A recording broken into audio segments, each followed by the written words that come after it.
So ఇందాక మీరు అన్నట్టుగా పవన్ కళ్యాణ్ గారికి డిప్యూటీ సీఎం ఇచ్చారు. సో ఫ్యూచర్ లో సీఎం అయ్యే అవకాశాలు ఏమైనా కనిపిస్తున్నాయా జాతక ప్రకారంగా? చంద్రబాబు నాయుడు గారు ఇప్పుడు ఇందాక ముసలాయన అయిపోయారు అన్నారు. కంటిన్యూస్ 25 years పరిపాలన చేసినటువంటి జ్యోతి బసు ముసలోడు కాదా? నితీష్ ఆయన హైలీ ఎడ్యుకేటెడ్ సీఎం, ఆయన వార్ధక్యంలో ఉన్న వాళ్ళంతా ఉన్నారు. కాబట్టి వీళ్ళందరూ కూడా ముసలి గిసలి అని నేను ఉండదు, మెచ్యూర్డ్ లీడర్. ఎంత వయసులో రాటు తేలిపోతే, ఎంత వయసులో ఏజ్డ్ వస్తే అంత మెచ్యూరిటీ అనేది వస్తుంది అనమాట. సో అలాగే పవన్ కళ్యాణ్ గారు సీఎం ఎలా అవుతారు? ఇప్పుడు ఇది రావడమే, డిప్యూటీ సీఎం రావడమే అభిమానుల భిక్ష, ఆంధ్ర ప్రజల భిక్ష. ఒక సినీ నటుడిని ఎన్టీఆర్ ని సెలెక్ట్ చేశారు. అప్పుడంటే కాంగ్రెస్ అదే ఆయనకి చాలా కష్టమైంది. ఎందుకంటే కాంగ్రెస్ పార్టీ మీద కష్టం, కాంగ్రెస్ పార్టీ అప్పుడు ఎమర్జెన్సీ పెట్టి ప్రజలందరినీ పట్టుకొని ఎమర్జెన్సీ తీసుకెళ్లిపోయి ఆపరేషన్లు చేసేసేవారు. ఫ్యామిలీ ప్లానింగ్, దొరికినట్టు తీసుకెళ్లి గవర్నమెంట్ హాస్పిటల్ వేసేసి కటింగ్ చేసేసి 150 రూపాయలు చేతిలో పెట్టేవారు. దొరికిన గవర్నమెంట్ ఎంప్లాయీని తీసుకెళ్లి జైల్లో పడేసేవారు. ఎమర్జెన్సీ అంటే డార్క్ డేస్ ఆఫ్ ఇండియా అంటారు. అటువంటి ఆవిడ మీద కక్ష కట్టి ఏం చేశారు? ఆ టైంలో వేరే ఆల్టర్నేటివ్ కోసం ప్రజలు ఎదురు చూస్తూ ఉన్నారు. ఆ టైంలో డాక్టర్ ఎన్టీ రామారావు గారు వచ్చారు.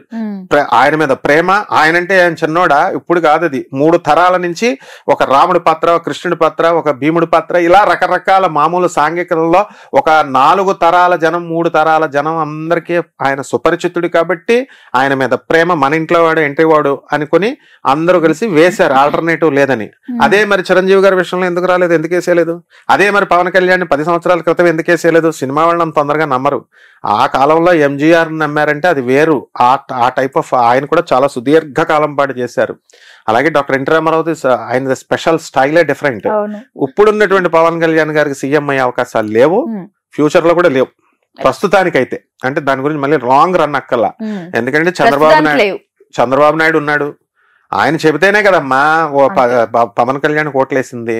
జనం ఏమంటున్నారు? టీడీపీ సపోర్ట్ లేకుండా ఉత్తి జనసేనకి వేసారా? మరి జనం వేసారా? కానీ ఇక్కడ జనసేన వల్ల, పవన్ కళ్యాణ్ వల్ల టీడీపీకి ఓట్లు వచ్చాయని కూడా చెప్పడం జరిగింది. ప్రజల నాలుకలు 2 రకాలు ఉంటాయి, వీళ్ళు అటైతే ఇటు, ఇటైతే అటు అంటారు. అభిమానులు, మెయిన్ పవన్ కళ్యాణ్ అభిమానులు ప్రశాంత్ కిషోర్ ని పక్కన పెట్టి ఆ స్ట్రాటజీతో మనం పిలిపించాం. ఏం మీరంతా ఐఐటీలో చదువుకోలేదా, ఎన్ఐటీలో చదువుకోలేదా, ఇంజనీరింగ్ చదవలేదా? ప్రశాంత్ కిషోర్ కి ప్యాకేజీలు ఇచ్చి ఆయన కూడా మీలాంటి ఇంజనీర్లను హైర్ చేసుకునే బాబు రావాలి, జగన్ పోవాలి, లేదా జగన్ రావాలి, బాయ్ బాయ్ బాబు, ఇలాంటి స్లోగన్స్ మీరు ఇవ్వలేరా అని చెబితే అప్పుడు గత 10 సంవత్సరాల క్రితం కన్వర్ట్ సినీ అభిమానాన్ని సినీ అభిమానంగానే ఉంచుకొని ఓట్లుగా కన్వర్ట్ చేసుకోలేకపోయినటువంటి జనం ఏం చేశారు? ఇప్పుడు ఓట్లుగా కన్వర్ట్ చేశారు. ఇది ఎప్పటికైనా ప్రజల అభిమానులు, పవన్ కళ్యాణ్ అభిమానుల గొప్పతనం అది. కాబట్టి ఇక్కడ ఏంటంటే చంద్రబాబు నాయుడు గారు వల్ల పవన్ వచ్చాడు, పవన్ వల్ల చంద్రబాబు నాయుడు వచ్చాడు. రెసిప్రొకేషన్. ఒకళ్ళు వన్ సైడ్ లవ్ ఉండకూడదు కదమ్మా, ఇద్దరు ప్రేమించుకోవాలా. ఈ కూటమి ఏర్పడింది కాబట్టి ఈ రోజు ఫస్ట్ అసలు కూటమి పెడితేనే వస్తారని చెప్పిందే మనం. 2 పార్టీలు వస్తే కుదరదు.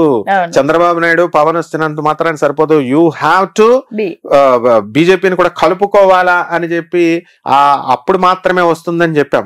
అలాగే వాళ్ళు అయ్యారు. ఎందుకంటే వాళ్ళ వెనకాల ఐఏఎస్లు ఉంటారు, ఐపీఎస్లు ఉంటారు, చదువుకునే వాళ్ళు ఉంటారు, మీలాంటి స్టూడెంట్స్ ఉంటారు. అండ్ చంద్రబాబు నాయుడు గారు కానీ, పవన్ కళ్యాణ్, జగన్ అందరూ చదువుకున్నారు. కాబట్టి వీళ్ళందరూ కూడా మెచ్యూర్డ్ మైండ్స్. వాళ్ళ పిల్లలు చదువుకోలేదా? ఉపాసనారెడ్డి నా శిష్యురాలే చదువుకోలేదా?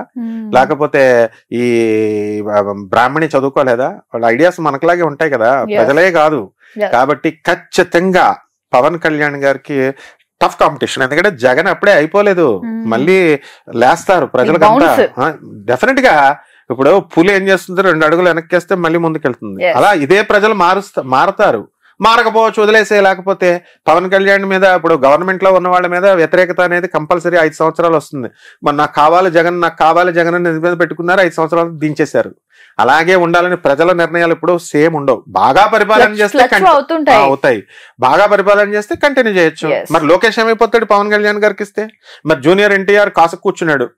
ఆయన నేను సీఎం అవ్వాలని ప్రతి ఒక్కరికి ఆశ ఉంటుంది. ఆయన వేరేగా పార్టీ పెట్టుకుని వస్తారు. జాతక ప్రకారంగా ఈ 5 ఏళ్ళు పవన్ కళ్యాణ్ గారికి ఎలా ఉండబోతుంది? అయితే ఆల్రెడీ నడుస్తుంది కదమ్మా బ్రహ్మాండంగా. నెంబర్ 1 లో చంద్రబాబు నాయుడు. ఏముండవు ప్రాబ్లమ్స్ ఏముండవు. Pawan Kalyan is very intelligent, అద్భుతంగా చేస్తాడు. కాకపోతే వీళ్ళిద్దరు హీరోయిజం ఎప్పుడు బయటపడుతుందంటే అక్కడ మోడీ గారిని ఒప్పించి ఎక్కువ ప్యాకేజ్ తేవాలా, డబ్బులు తేవాలా, ఆ పోలవరాన్ని నిర్మించాలా, కేవలం అధికారాన్ని అనుభవించడమే కాదు, వాళ్ళ ప్యాకేజ్ తేవాలా, డబ్బులు ఇవ్వాలా. ప్రజలదేముంది, తెచ్చేస్తారు చేసేస్తారు అని చెప్తారు. తేవాలా, ఫస్ట్ నిలదీసి అడగగలగాల నిర్మోహమాటంగా. తెచ్చినప్పుడు పోలవరం పూర్తవుతుంది, అమరావతి పూర్తవుతుంది, వైజాగ్ డీసెంట్రలైజేషన్ ఆఫ్ పవర్ ని కూడా సేమ్ పాలసీస్ ని కంటిన్యూ చేయాలా. ఒక సీఎం ఒకడొస్తాడు అమరావతి అంటాడు, ఇంకో సీఎం వస్తాడు రాయలసీమ అంటాడు, లేకపోతే వైజాగ్ అంటాడు, మళ్ళీ ఈ సీఎం వచ్చి మళ్ళీ అమరావతి బ్యాక్ టు పెవిలియన్ అన్నట్టు చేయడానికి కుదరదు. ఒక ప్రజలకు మీరు ఏం చేస్తున్నారు, ప్రజలు అబ్జర్వ్ చేస్తున్నారు. మొత్తం డీసెంట్రలైజేషన్ ఆఫ్ పవరే చేస్తావో, లేకపోతే ఒకే చోట సెంట్రలైజ్ చేసి నువ్వు చేస్తావో, రాజధానిని అందించగలుగుతావా, పోలవరం ప్రాజెక్ట్ పూర్తి చేయగలుగుతావా? మోడీ నెక్స్ట్ టైం కి ఉండాలని లేదు, రాహుల్ గాంధీ తోసుకొచ్చేస్తున్నాడు, ఈస్ పెనిట్రేటింగ్. ఎందుకంటే ఇప్పుడు ఓట్లు పెరిగిపోయినాయి. సో ఎవ్రీ రాజకీయం అనేది ఎప్పుడు కూడా ఒకలాగా ఉండదు, దూసుకొని అందరూ అన్ని పార్టీలు ఆ సీఎం పోస్ట్ లో ఉన్న ఆ అందం అలాంటిది. మామూలు ఎమ్మెల్యేలకు వస్తుందని ఛాన్స్ ఉంటే ట్రై చేయరా, వాళ్ళు ట్రై చేసేస్తారు. సో నారా లోకేష్ గారు జాతకం ప్రకారంగా టీడీపీ పార్టీ అధ్యక్షుడు అవుతాడా? ఆయన జాతకం ప్రకారంగా ఎలా ఉండిపోతుంది ఆయన రాజకీయ జీవితం? ఎవరు ఆపేవాళ్ళు ఎవరున్నారు అసలు? ఆయన పార్టీ వాళ్ళది, వాళ్ళ డాడీది. ఆయన డెఫినెట్ గా ఈయన పార్టీ అధ్యక్షుడి కింద ఇప్పుడే చేస్తారు. మినిస్టర్ గా చేసుకున్నారు, వాళ్ళే పంచుకుంటున్నారుగా అధికారం. లోకేష్ గారికి ఇచ్చారు, పవన్ కళ్యాణ్ గారికి ఇచ్చారు, వాళ్ళ కుటుంబ సభ్యులకి, బయట వాళ్ళకి అందరికి ఇస్తున్నారు కదా. సో వాళ్ళ పార్టీ కాబట్టి ఆయన ప్రెసిడెంట్ అవుతాడు, బ్రహ్మాండంగా చేస్తాడు. ఆయన కూడా బాగానే చదువుకున్నాడుగా. అయితే చంద్రబాబు నాయుడు గారు అంత తెలివితేటలు లేకపోవచ్చు, ఆయన అంత చాణక్యనీతితో చేయలేకపోవచ్చు, ఆయన పందాలు ఆయన బాగానే చేస్తారు. అట్లే మరి ఇప్పుడు మూడోసారి అయితే మనకి పిఎం అయ్యారు నరేంద్ర మోడీ గారు, మరి నాలుగోసారి కూడా అయ్యే అవకాశాలు ఉన్నాయా, లేకపోతే ఇదే చివరిసారి? ఇంకా ఇదే చివరిసారి. ఇప్పుడు ప్రజలు అంత కంటిన్యూటీ ఎవరు, ఎందుకంటే మరి కాంగ్రెస్ ఏం చేసిందమ్మా, అలా అయిపోయే ఉద్దేశం ఉంటే ఇప్పుడు కాంగ్రెస్ కి కొంచెం ఎక్కువ పెంచరు. ఇప్పుడు సీట్లు పెరిగినాయి కదా, అంటే ఏంటి, స్లోగా వచ్చేస్తోంది కాంగ్రెస్ దూసుకొని. ఇక్కడ ప్రియాంక ఉంది, అక్కడ ఏం చదువుకోలేదా ఆమె? రాహుల్ గాంధీ చదువుకోలేదా? ప్రజలు చెప్పేస్తే సరిపోద్దా? పప్పు అన్నారు లోకేష్, ఇప్పుడు నిప్పు అయిపోలేదు, అప్పుడు మినిస్టర్ అయిపోయాడు, ఇప్పుడు పప్పు అన్నారు అందరూ. అలాగే రాహుల్ గాంధీని అంటున్నారు. కేటీఆర్ గారి జాతకంలో సీఎం అయ్యే అవకాశాలు ఉన్నాయా? అంటే మీరు ఇప్పుడు గతంలో అన్నట్టుగా లైక్ అంటే ఏదైనా కేసీఆర్ గారికి హెల్త్ ఇష్యూస్ వస్తే ఆయన ప్లేస్ ని రీప్లేస్ చేసే అవకాశాలు ఏమైనా కనిపిస్తున్నాయా? ఎందుకు కాకూడదు? ఇప్పుడు ఒకసారి డౌన్ అవుతారు ప్రతి మనిషి, మళ్ళీ లేస్తారు. ఆయన చదువుకోలేదా? తర్వాత ఆయనకి పాలసీస్ తెలీదా? కేవలం చదువు ఒకటే సరిపోదు, ప్రజలను కూడా కలుపుకొని వెళ్ళాలా.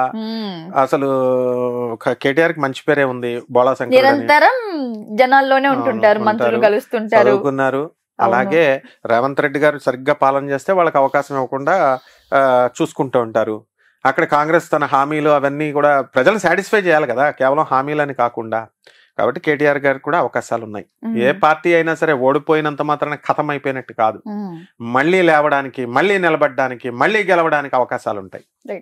ఇప్పుడు ఆపరేషన్ లేకుండానే మోకాళ్లకు ప్లాస్మా ట్రీట్మెంట్, మీ ఆర్థోపెడిక్ సమస్యలన్నిటికీ రోబోటిక్ టెక్నాలజీ ద్వారా తక్కువ ఖర్చుతో శాశ్వత పరిష్కారం, ఫ్రీ కన్సల్టేషన్, ప్రతి ట్రీట్మెంట్ పై 20% డిస్కౌంట్. ఈ ఆఫర్ కొద్ది రోజులు మాత్రమే, త్వరపడండి. V9 hospitals 9281465842.